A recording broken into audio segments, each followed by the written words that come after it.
here this morning. Thank you for joining us. We are experiencing the largest drug-related public health crisis in recent memory. 32 innocent people are dead. 438 are seriously ill. Thousands of contaminated doses of drugs have been given to unsuspecting patients all across the United States. We have one of those patients with us here today.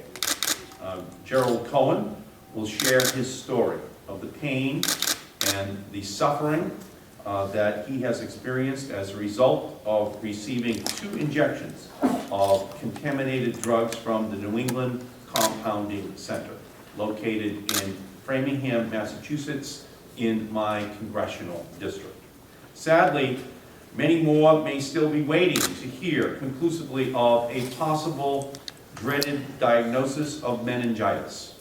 Others are facing slow and uncertain recovery.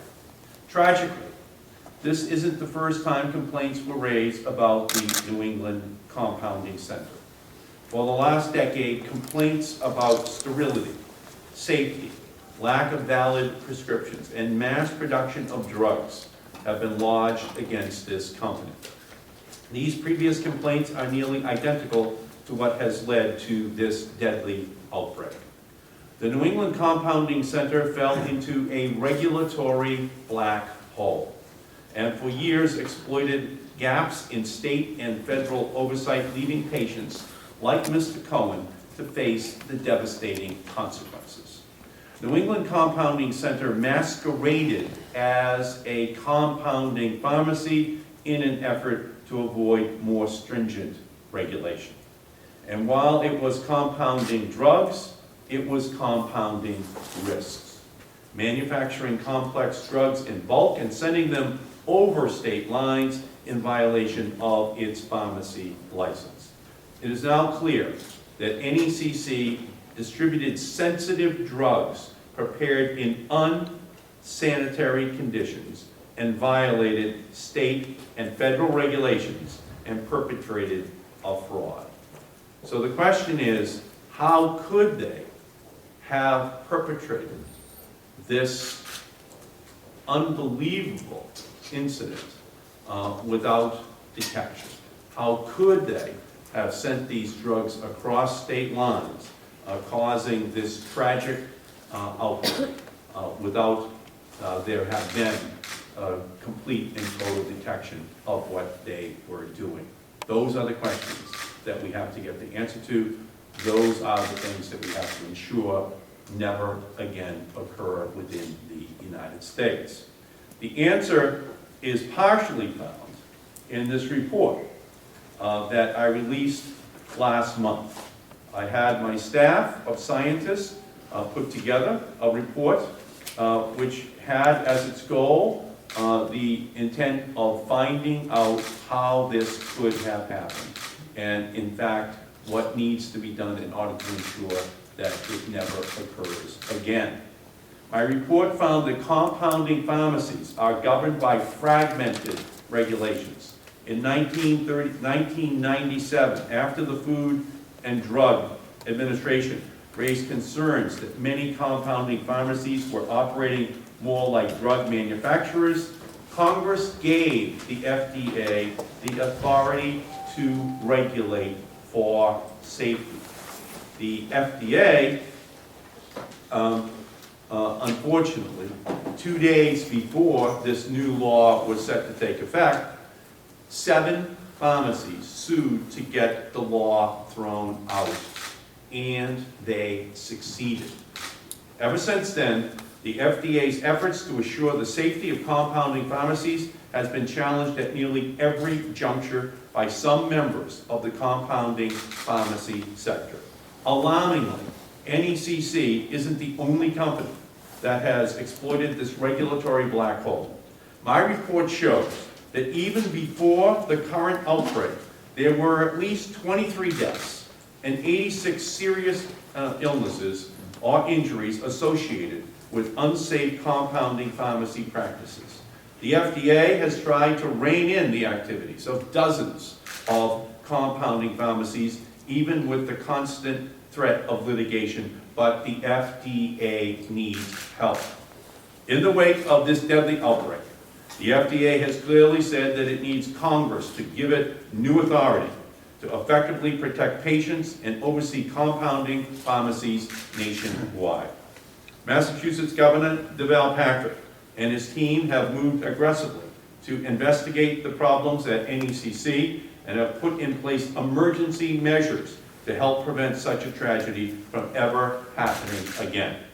I believe under the outstanding leadership of Governor Patrick, Massachusetts soon will have some of the strongest safety regulations on the books for compounding pharmacies. And even with new safety measures on the state level and greater scrutiny for drugs made in one state, there is no guarantee that every state will follow suit. This is an interstate issue that's best handled by the federal government. That's why I have introduced federal legislation that will give the FDA the authority it needs to ensure the safety of compounding pharmacies nationwide. My bill, the Verifying Authority and Legality in Drug Compounding Act, the Valid Compounding Act, is based on 5 key principles. 1, legality. My bill allows traditional, small compounding pharmacies to continue to operate as they currently do and continue to be regulated by the state as long as they use safe drugs, safe practices, and get valid prescriptions for the drugs they make. 2, accountability. My bill closes the regulatory black hole that allowed a drug manufacturer like NECC to masquerade as a pharmacy and escape federal regulations. From now on, large compounding pharmacies will have to register with the FDA as drug manufacturers and will not be able to claim they are exempt from federal oversight. 3, safety. My bill requires FDA to come up with new safety requirements for compounding pharmacies that have a legitimate reason to make multiple doses of drugs before they receive a valid prescription, such as is the case for some hospital pharmacies. 4, flexibility. My bill addresses the possibility of drug shortages or other public health emergencies by allowing the FDA to waive some of the bill's requirements if more drug compounding is needed to respond to such emergency situations. And 5, transparency. Finally, my bill greatly increases transparency to the public.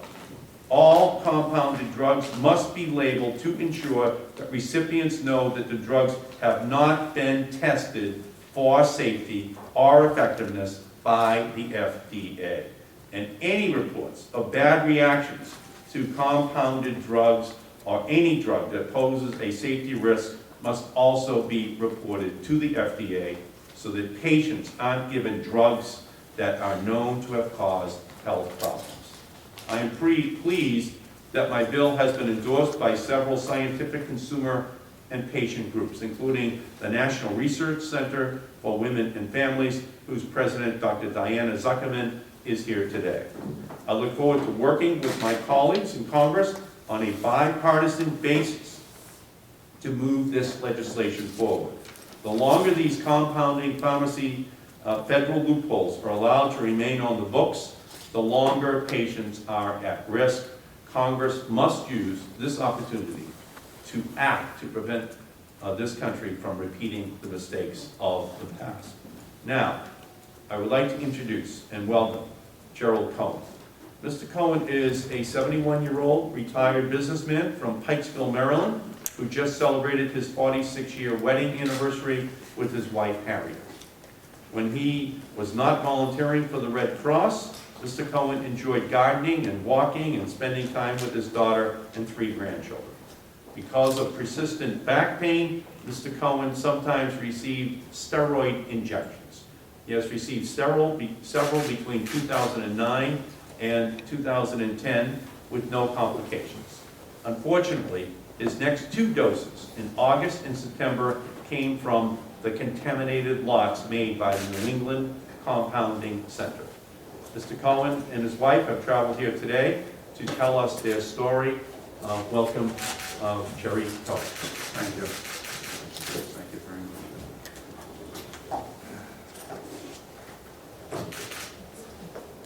Good morning, everyone. Congressman Markey and staff, thank you for giving me the opportunity to tell my story. I'm a 71-year-old retail small business owner, retired small business owner from Pikesville, Maryland, suburb of Baltimore. My wife of 46 years, Harriet, is here with me today. As I stand here, I don't know what the future holds. I received 2 injections from steroids formulated by the New England Compound Center. I have suffered a stroke. I feel completely overwhelmed. I'm just a regular guy. I owned an auto repair shop in suburban Baltimore for 38 years. I retired in 2003, but I remained active by volunteering my services for the Red Cross and the Maryland SPCA. Working in my garden and spending time with my wife, daughter, and 3 grandchildren. Except for some back pain, I was relatively in good health and enjoyed my retirement very much. I had received steroid injections for back pain between 2009 and 2010. I did not have any problem with these shots. After a break of a year or so, my doctor recommended that I start the shots again. Shortly after receiving the first shot in August 2012, I began to feel ill. I was sick to my stomach, like I was always on the verge of throwing up. My neck stiffened and I ran a fever. I had the worst headaches of my life. My wife was terrified, as I was. After my second shot, about a month later, the symptoms got worse. Now I had weakened on one side of my body. I was overcome with exhaustion and slept all the time. I could barely get out of bed.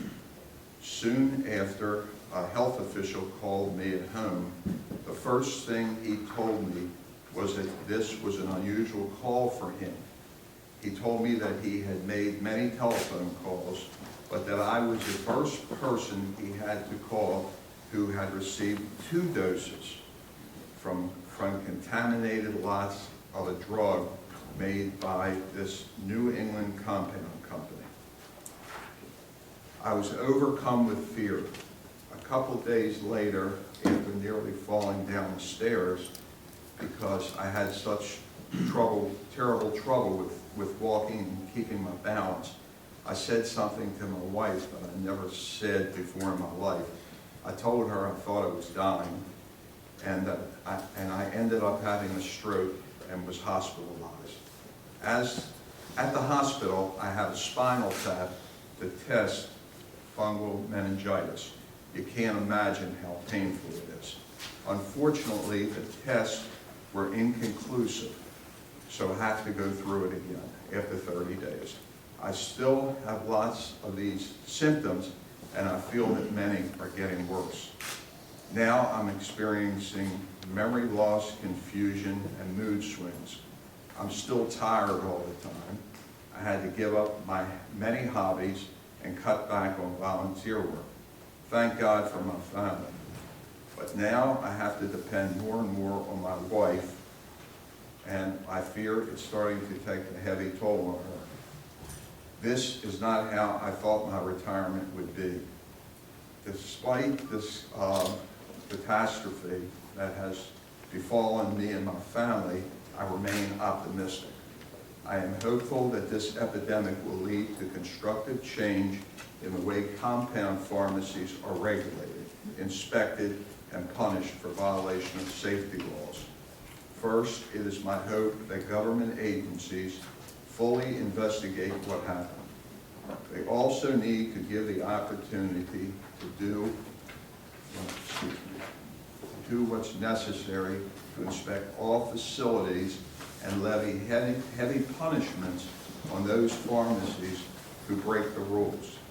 Second, it is my hope when compound pharmacies are cited for problems that they listen and respond to the citations quickly. There must be a system in place to ensure that problems are fixed. Finally, I hope Congress will continue to give others the opportunity to tell their story so that the American public and the perpetrators of this epidemic can put real faces to this tragedy and that it never happens again. That's the most important thing to me and Harriet, that others do not suffer the way that my wife and I have. After tragic events, everyone always says, never again, never again. But never again only comes true if you do something different next time. Thank you very much.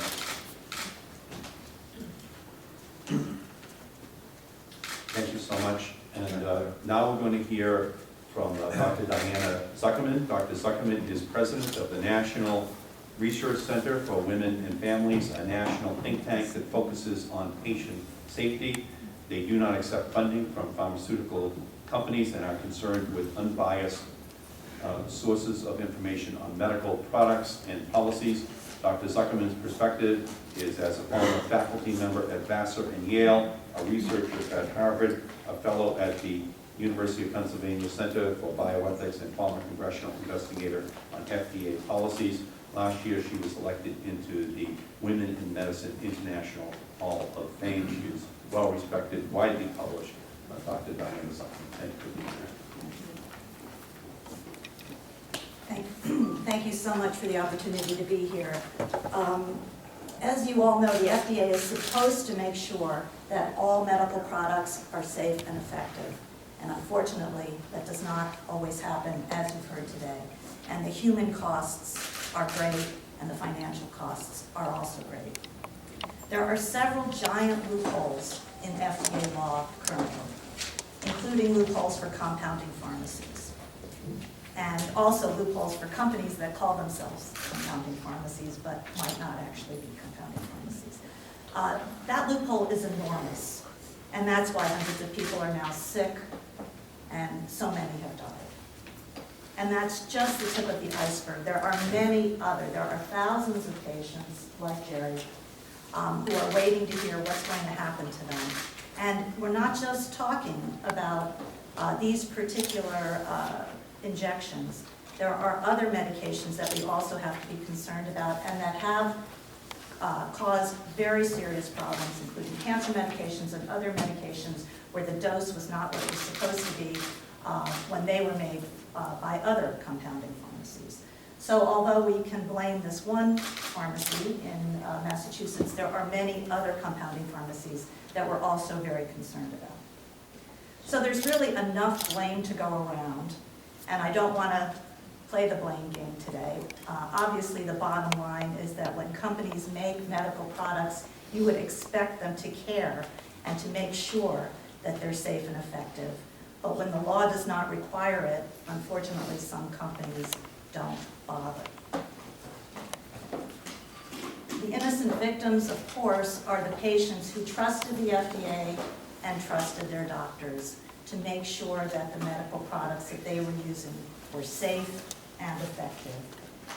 So this Valid Compounding Act is designed to close these loopholes. And these loopholes are so harmful, and the bill really does a fantastic job of addressing what's wrong with current law and what needs to be done. And so I really congratulate you on the bill and on the report. Really an excellent job of looking in a comprehensive way at this very serious problem. One of the questions that's been raised is, will the FDA do better? If this law is passed, the FDA will do better. The FDA's hands have been tied every step of the way. And also the FDA has limited resources, and they can't always enforce everything. They're much more likely to move forward with enforcement when the law is very clearly on their side. And that's one of the very important strengths of this legislation. This law will save lives. This law will save many lives if it's not watered down. So that's my job and the job of many of us who care about patient safety, care about consumer safety. What can we do to make sure that this law moves forward in a way that really will make a difference and prevent the kind of tragedies we've heard about? And this is just one example of the many tragic stories that have resulted from compounding pharmacies. I would be remiss as an advocate to not mention that one of the issues that's been raised in the last year, particularly in the House of Representatives, is whether regulatory safety policies are important and whether they interfere with job development and job growth. And all I can say is I would rather have there be new jobs of people inspecting compounding pharmacies rather than jobs of people trying to figure out what to do after a disaster happens. So let's not get confused about the importance of safety regulations. They save lives and they even can create jobs. In closing, I just want to say the history of the FDA is the history of action that happens after tragedies. The Food, Drug, and Cosmetic Act passed in 1938 after the deaths of 107 people, most of them women and children, who had taken an elixir that had an antifreeze added to it to make it look nicer and have a nicer color and taste. That 1938 law was greatly strengthened in 1962 after the thalidomide disaster. That was a disaster where thousands of children were born with very deformed arms and legs, sometimes without arms or legs. And then, again, there was another disaster and another strengthening of the law in 1976 when women died or many women became infertile as a result of the Dalcon Shield IUD.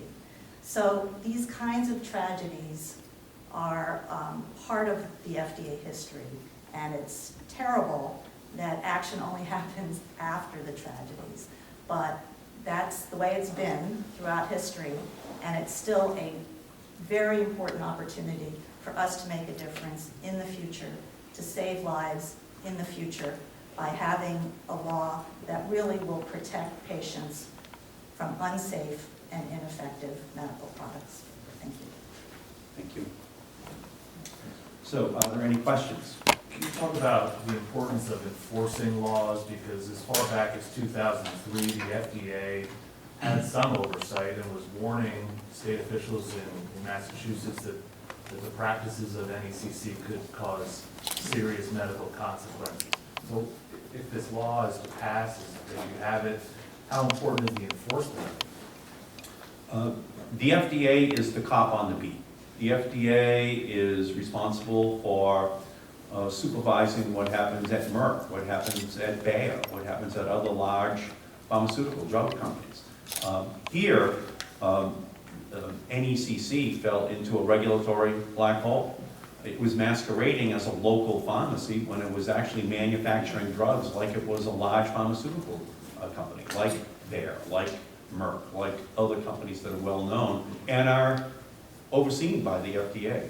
So it is absolutely critical that FDA be the cop on the beat that ensures that companies like NECC, like Ameridose, are in fact regulated, like the drug manufacturing companies, which they are, and not the local pharmacies, which they pretended that they were. So, expanding on a little bit, so two-part question. Are you saying that this loophole or this black hole is because NECC did not have to register as a pharmacy, as a drug manufacturer, as a pharmacy? And the second part of the question is, the FDA and the state regulators in Massachusetts, are you saying that they didn't do their job or couldn't do their job because of this? One, the committee that I serve on in Congress for 36 years has jurisdiction over the FDA. In 1997, we passed a law out of the committee that would have given regulatory authority to the FDA to oversee what happened at NECC and at other compounding companies across the United States. The compounding industry took that law to federal court, and they won. And so, as a result, the FDA did not have full jurisdiction over compounding pharmacies, on the one hand. And on the other hand, the local regulators, whether they be in Massachusetts or any other state, were put in a position where they were being asked to regulate drug manufacturers, not just local pharmacies. So that's the regulatory black hole that was created. And we're going to have to now conduct a full investigation to find out everything that was known that could have prevented this catastrophe. But the best way of ensuring in the future that we never again repeat this history is to ensure that the FDA has full authority over compounding pharmacies. If you just, the last point there, is it your feeling that the FDA and the state regulators, again, didn't do their job or could not do their job? Well, that is to be determined. It appears that there were, in fact, tip-offs early on, back in 2003, 2006, that there were problems at NECC that were not properly followed up on at that time. And I think that is where these problems really begin to compound as risks for consumers across the country. That is that if there had been proper attention paid to the warnings, which were clear back in 2006, then perhaps we could have avoided what happened. But they were not listened to, and we stand here today as a result in need of passing national legislation. Yes, sir. Okay, yes, sir.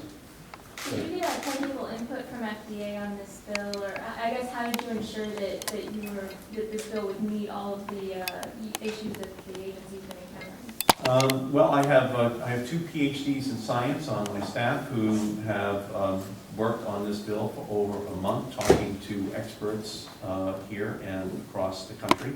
And to be honest with you, there was a simple core principle here, which is that while NECC was located in Massachusetts, it sold its drugs to dozens of states across the country, but not into Massachusetts.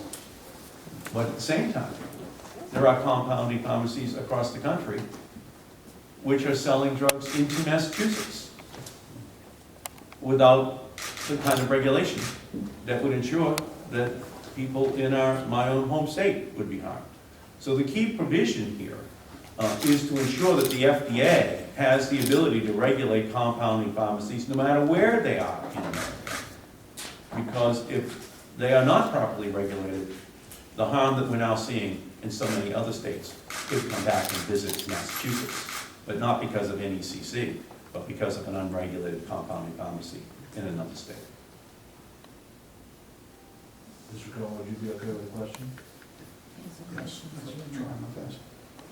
So the president and co-owner of NECC has to appear before Congress today.